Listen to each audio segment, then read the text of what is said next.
Hola a todos, ¿qué tal? ¿Cómo están? Nosotros encantados de estar de nuevo con ustedes. En estos tiempos en que nuestros teléfonos se han convertido en verdaderos aparatos fotográficos con los que hacemos fotos a diestro y siniestro y que nadie escapa a ser víctima de un selfie instantáneo, quedan todavía artistas que toman el tiempo necesario para realizar un buen retrato. Este es el caso de nuestro invitado de hoy, el fotógrafo mexicano Guillermo Kahlo, quien expone aquí en París su visión de la belleza en el mundo prehispánico.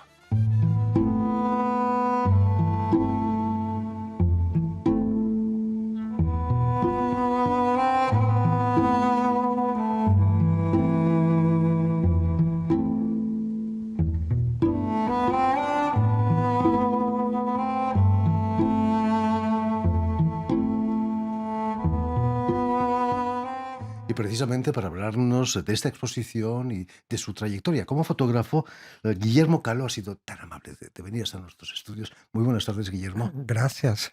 No, bienvenido a Radio Francia Buenas tardes. Internacional. Has venido maravillosamente acompañado por Misha Bailon, director artístico del colectivo cultural internacional Nadiezhda, gracias a quien y a otras personas hoy te encuentras aquí en París. ¿Fue difícil, Misha, convencer a Guillermo que viniese aquí a París? Bueno, Jordi, un placer estar de nuevo aquí en tu programa, que es nuestra casa. No fue difícil. Realmente estamos muy contentos porque hace ya un año que estamos trabajando con este proyecto y el cual ahora pues se realiza. Estamos muy contentos que se puedan exponer pues las fotografías de Guillermo. Y como lo comentas, es una colaboración que estamos realizando y que también quiero aprovechar para agradecer a Ruiz Valvarena y también obviamente a don Carlos Tortolero, que es gracias también a su gran apoyo que pudimos llevar a cabo esta exposición. Y obviamente a nuestros partenaires, Art Galerie, que es donde se va a realizar esta exposición. Misha, va a haber también una presentación, vas a moderar un encuentro con Guillermo Kahlo, ¿no? Sí. Mañana en el Hotel Normandía a las 7 de la noche vamos a estar presentando, vamos a moderar y vamos a hablar precisamente, están cordialmente todos invitados a que vengan a acompañarnos a este encuentro con Guillermo Kahlo. Va a haber 3 encuentros con Guillermo. Uno es mañana, el 24, donde vamos a estar ahí hablando y para que la gente conozca más sobre Guillermo. Luego el 25 tenemos el vernissage, que es en Art Galerie. Ahí también es entrada libre a partir de las 7 de la noche. Y por último tenemos el 27, un tête-à-tête, un encuentro con Guillermo para que precisamente la gente venga a platicar con él, a conocerlo, a que les firme una fotografía o un cliché y se lo puedan llevar a su casa. Ahí queda dicho. Para nadie es un secreto, Guillermo, que eres sobrino nieto de Frida Kahlo, pero sobre todo eres bisnieto del fotógrafo Guillermo Kahlo, lleva tu mismo nombre, Ajá. nacido en Alemania, pero que pidió la nacionalidad mexicana después de haber vivido mucho tiempo allí, ¿no? ¿Has heredado su pasión por la fotografía y quizás algo de su rigor germánico o no? Sí, sin duda, sin ¿Cuál de duda. las dos, el rigor o la pasión por la fotografía? Yo creo que las dos. Yo creo que las dos, a pesar de que la fotografía ¿no? En la casa donde yo crecí, se piensa que era como un oficio heredado y realmente no lo era. O sea, la primera cámara que yo tuve en mi vida la encontré. Eso no acabo de creérmelo. Es cierto que te encuentras en Sí, es unos absolutamente peldaños de cierto. una pirámide egipcia, Eh, perdón, egipcia, mexicana. Mexicana, sí. Todavía ¿Cómo, la tengo. cómo fue eso? ¿Cómo lo recuerdas? Pues como un evento en mi vida, ¿no? Cuando era un chico, Tenías eh, apenas 10 años, ¿eh? tenía por ahí 10 años, me encantaba el tema de la luz. Y me acuerdo que me gustaba mucho cómo era la iluminación en la casa en la que vivíamos. Y había un sótano donde se filtraba de una forma muy especial y creaba cierto claroscuro en los rostros de las personas. Y me encantaba bajar a mis amigos y ponerlos, acercarlos a la fuente de luz, pero no tenía una cámara. O sea, yo siempre he dicho que empecé siendo un fotógrafo sin cámara. Hasta que me encontré esa que no No entendía muy bien cómo usarla. Que por cierto, era la pirámide del Sol, ¿no? Del En Sol, sí. Teotihuacán. Era claro que esa cámara iba a marcar tu vida, ¿no? En la pirámide del Sol, la luz. Parece, ¿no? Que es como una especie de designio. Yo creo que es un accidente afortunado. Uno hace de los encuentros algo, ¿no? Hay quien esa cámara lo hubiera dejado por ahí o metido en un closet. ¿Nunca has pensado en la tristeza del turista que se le olvidó la cámara y las fotos que quizás estaban dentro, ¿no? Es muy raro, sí. Siempre me han preguntado que qué había dentro. Nunca he sabido. Nunca te atreviste a... Y le di el rollo a mi papá para que se procesara, pero ya tiene tanto tiempo. ¿Quién sabe qué vendría ahí? Tu antepasado Guillermo Calo fue conocido por sus fotos de arquitectura en la que no había figuras humanas, aunque había hecho fotos de grupo también. Pero interesarte por el retrato es interesarse por lo humano que le faltaba a tu tío, quizás. No lo sé. Sí, yo creo. Pero fíjate que mi abuelo, que mi bisabuelo, también era un extraordinario fotógrafo de retrato, que eso no está muy reconocido. Algo que a mí me llama mucho la atención es que en esa época las fotografías de retrato siempre estaban, aunque fueran dentro de un estudio, estaban dentro de un set donde había columnas o plantas o algún escenario eh, que le diera, ¿no? una definición a las personas que aparecían en las imágenes. O sea, los estudios estaban de alguna manera elaborados con alguna escena, con algún escenario que era quizá aspiracional, Era ¿no? muy populares en el 19 esas fotos. Por Recuerdo al supuesto. peruano Chambi con esos Martin Chambi, decorados. sin duda. Quizás sois un poco herederos, ¿no? De Chambi, de esos retratistas, como Yo creo se que sí. llamaba. Me llamaba la atención a mí que mi abuelo mi bisabuelo era minimalista, o sea, ocupaba un fondo neutro, sus autorretratos o la gente que sacaba era muy bueno. Sí, Chambi Siem- no. Chambi hacía unos decorados muy kitsch con paisajes. Aunque el argumento siempre se ponía por encima de incluso el escenario, ¿no? Yo creo que la fotografía es el arte de disminuir, de buscar lo esencial, de quitar lo sobrante, especialmente el retrato. Menos es más, ¿no? Sí, es donde menos es más. Como nos decías, tu infancia estuvo rodeada de arte. Es cierto que tu madre, Elsa Alcalá, colgaba y descolgaba cuadros de Miró, de Picasso, de Diego Rivera, por supuesto, y de Frida Kahlo. Sí, realmente fue el primer museo que visité en mi casa. ¿Cómo veías esas obras? ¿Con indiferencia o no te interesaban? Cada vez me apasionaba más y iba entendiendo más que es el arte. O sea, el arte es oficio, ¿no? En esencia, incluso en el lenguaje, el arte es oficio, es perfeccionamiento, factura. Y me acuerdo que mamá llevaba obras que eran extraordinarias. El primer Picasso que yo me acuerdo haber visto estaba colgado en el comedor. No está O mal. el primer Tamayo también. Curiosamente, mi primer trabajo contratado fue retratar a Tamayo. ¿Qué más teníamos? Sorollas, lo que fuera, ¿eh? Había Dalís también. Sí, era muy buena dealer de arte. Con los años, esos cuadros ahora valen millones, ¿no? ¿Eres Sí, consciente del valor crematístico de esas obras? sí, con eso se pagaban las colegiaturas. ¿Eh? Bueno, mira, el arte sirve para todo, ¿no? Claro. Cuéntanos, ¿cómo nace en ti esa pasión por el retrato? ¿Es una manera de congelar un instante de nuestras vidas? Además, nos recuerda que cambiamos y que Fíjate nos que morimos. si yo tengo una idea que es, y le he escrito por ahí, eh, que hay el mito de que la fotografía tiene el tiempo. Yo creo que más bien lo que reafirma es su paso. Pero lo que es maravilloso también de la imagen es que te recuerda que el tiempo pasa, pero que vale la pena vivirlo, ¿no?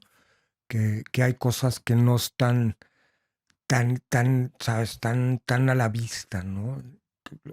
La fotografía al congelar te hace ver el detalle, el misterio. Ahora que estamos en Francia, hay un fotógrafo que a mí me marcó y que ha marcado, y creo que a todos los fotógrafos, a todas las generaciones de fotógrafos, que es Henri Cartier-Bresson, que él decía que el momento decisivo de la toma fotográfica es cuando la realidad se vuelve un misterio, cuando la realidad se rebasa a sí misma. Y eso es estar muy cerca de la poesía, de alguna manera.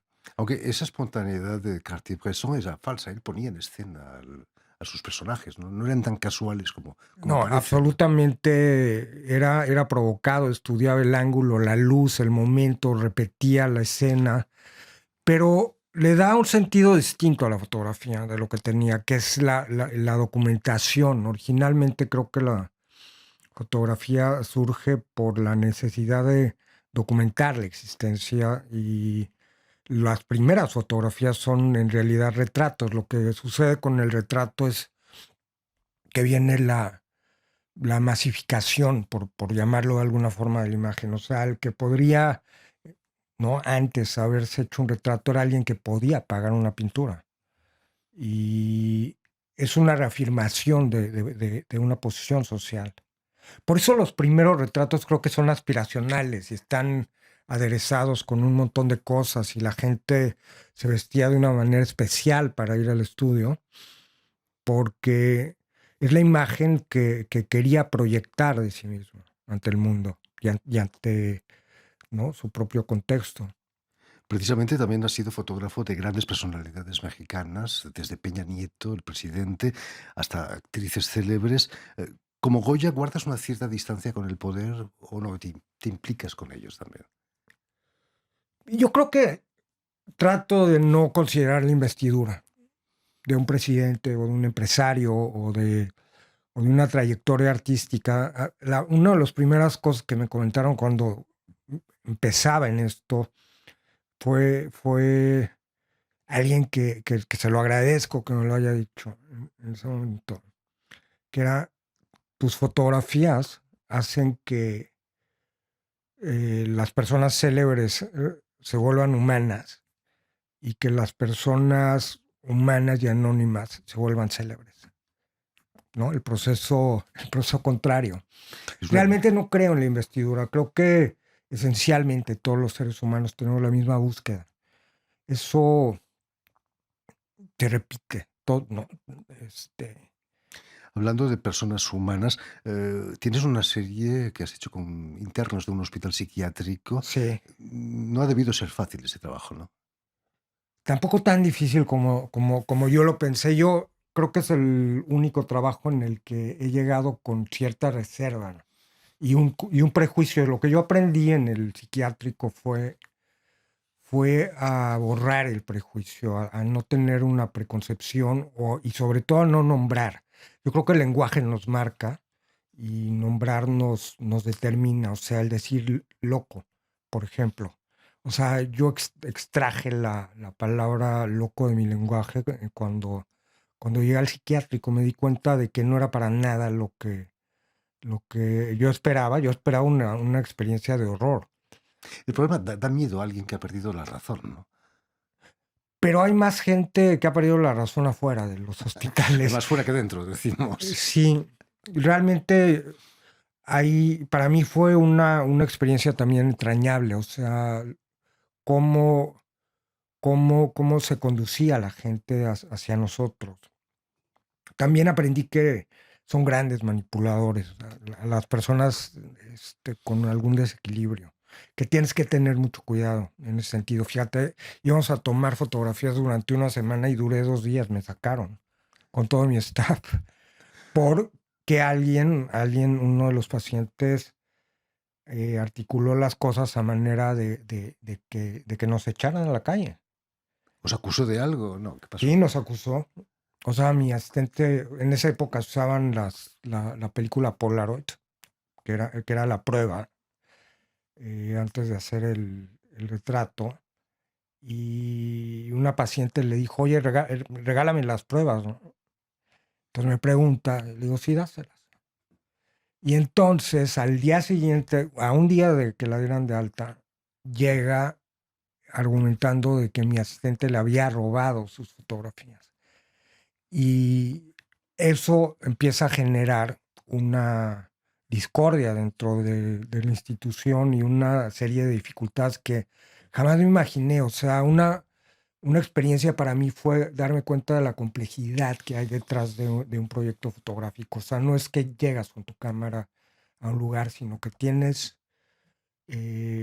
una idea de qué es lo que quieres conseguir y al mismo tiempo una apertura hacia lo que no está esperado, no está concebido y que tienes que tener un control sobre ese proceso.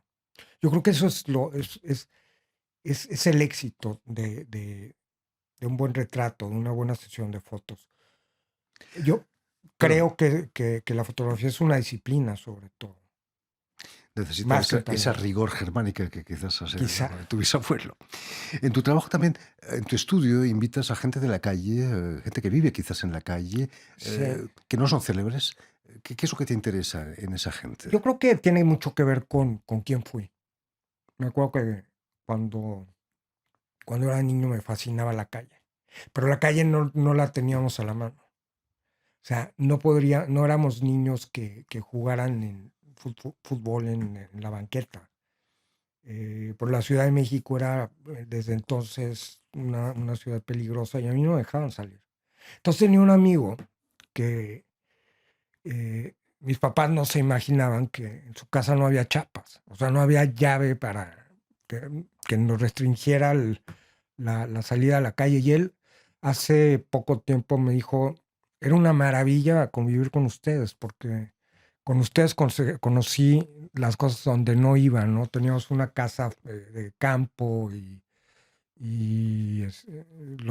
nos acompañaba a los viajes. Y yo le dije, pues yo gracias a ti al revés, yo conocí la calle y la calle me fascinaba, me sigue fascinando. Creo que como fotógrafo la calle es un lugar de inspiración y donde reconoces cómo son las personas. Quizás si los hombres políticos conocieran mejor la calle, serían diferentes, ¿no? Absolutamente, serían más empáticos. Seguramente. O sea, sí creo que la calle es fundamental, ¿no? La calle y la sensibilidad para tener cierta empatía, cierta capacidad de Comprender identificarse. lo que pasa. Muy lejos de la calle está la ópera. Has trabajado, Sí. has traído un maravilloso libro sobre tu trabajo sobre la ópera. ¿Qué tienen los cantantes, sobre todo los tenores, para ser tan admirados? Esa capacidad de seducción increíble que tienen. Yo creo que la universalidad del argumento y obviamente el talento, el poder. Yo asocio a los grandes intérpretes con gente que es poderosa, que la misma presencia ¿no? de un cantante de ópera, pues, no un Pavarotti, te transmite cierto poder. A mí lo que me fascinó más de la ópera, más que los intérpretes, porque difícilmente llegamos a trabajar con intérpretes. Y al final, cuando empecé el proyecto, me di cuenta de que no estaba buscando cuál era la argumentación o cuál era la anécdota dentro de esa ópera, sino qué pasaba con la esencia de los personajes, que creo que es traducir lo que hacía con personas o lo que he venido haciendo con personas, llevarlo a un personaje y un personaje al final desde esa óptica se vuelve fascinante. Volviendo a la exposición que inauguras este jueves aquí en París, ¿quiénes son esas divinidades que nos muestras? ¿Cómo has ido a buscar esa esencia de lo prehispánico?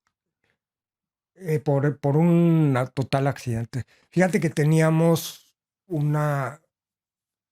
hace muchos años, ya 3, 4 años, la intención de armar una exposición aquí en Francia, una galería.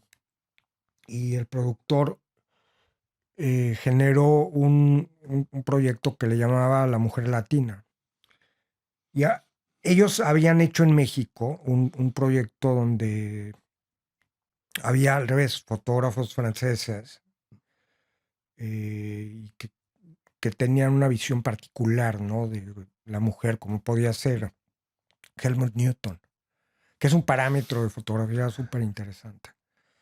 Y cuando empezamos a hacer la serie, hubo algo que no me gustó, no me gustaba la aproximación que había hacia las mujeres, pues sentí que no las dignificaba, que no llegaba a la esencia de su feminidad. Creo que las mujeres, eh, aparte de muchas, de las tantas cosas que son nuestro entendimiento de lo bello, de lo bueno, es un parámetro, o simbolizan un parámetro.